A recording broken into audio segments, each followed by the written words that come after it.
writes, what is behind me? The Daily Nation, the front page, is this the end of Ruto? Do they probably need another handshake? That is what we'll be discussing this morning also, as we take a look at briefly the document that is in the BBI itself, and now the bill that is circulating around the different counties for approval.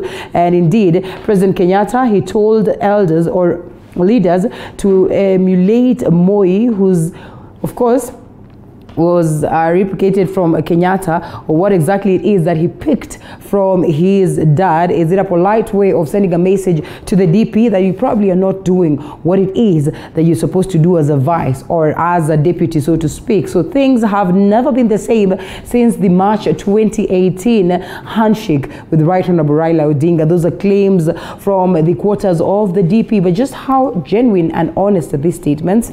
Well, we can only wait and see. Another one that is on Mike Sonko is a story that we've been following up for the better part of the week. Sonko to spend 5 more days in cells. Embattled former Nairobi Governor Mike Sonko will spend 5 more days in custody after 2 magistrates declined to give a decision on whether he would be freed. Captured on page 5 of this newspaper, that is the Daily Nation. We're looking at that Sonko was, even as you know, it gets to unfold. And Ugandan Ogwen convicted by ICC. And so the Hague judges say prosecutors had proved 61 crimes against Ogwen, or Ongwen, so to speak, out of the 70 he was accused of committing. This is a story captured on 24. And questions continue to linger as to just how the ICC handles the cases of Africans. It has been said that they always treat African cases with some bit of biasness, I mean, in comparison to our bigger brothers.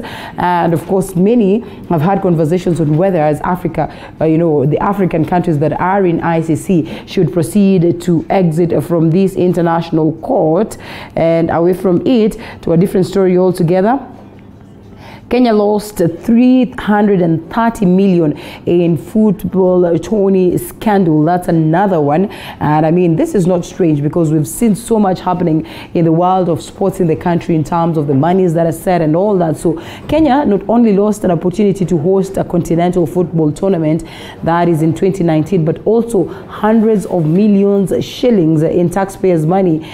Of course, it has emerged, and Ministry of Sports officials yesterday said they paid about 330.5 million to a company that was to help with the preparations of the African Nations Champions, that is CHAN. Remember, this was scrapped or was taken away from us, but the firm closed shop almost immediately. So former sports principal secretary Kiremi Kaperia says the government cannot stress the owners of Auditel Engineering Service Limited. That's pretty much unfortunate indeed. A scandal that is here, and so much so in terms of trouble in the waiting. The Standard newspaper. And the Standard newspaper, 5th of February, exclusive Gisheru's 3 months in ICC detention, and for 93 days, lawyer brushed shoulders with world's most dangerous criminals. He is back to tell this story. That's a story captured on page 2. An interesting one. I'm sure you'd love to know as much as I would. So it is important that you grab your copy and get to see what this story speaks about, even as the ghost of ICC keeps lingering in the country. Now, away from it, auctioneers failed to get buyers for seized assets worth billions of shillings. That is on Matters Business, and is a story captured on the business part that is on page 36.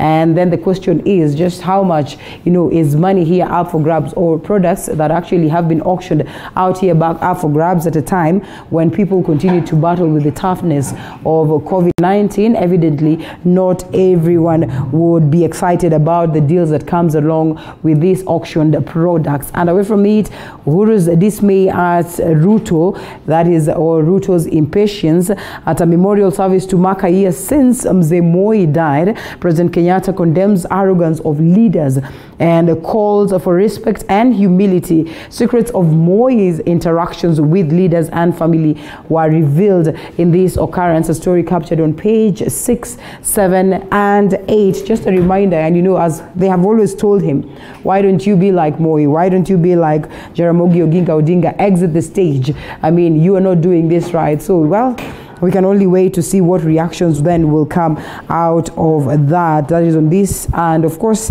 the front page of the People Daily. Briefly, here we are. DP to blame for Jubilee failures, not a president.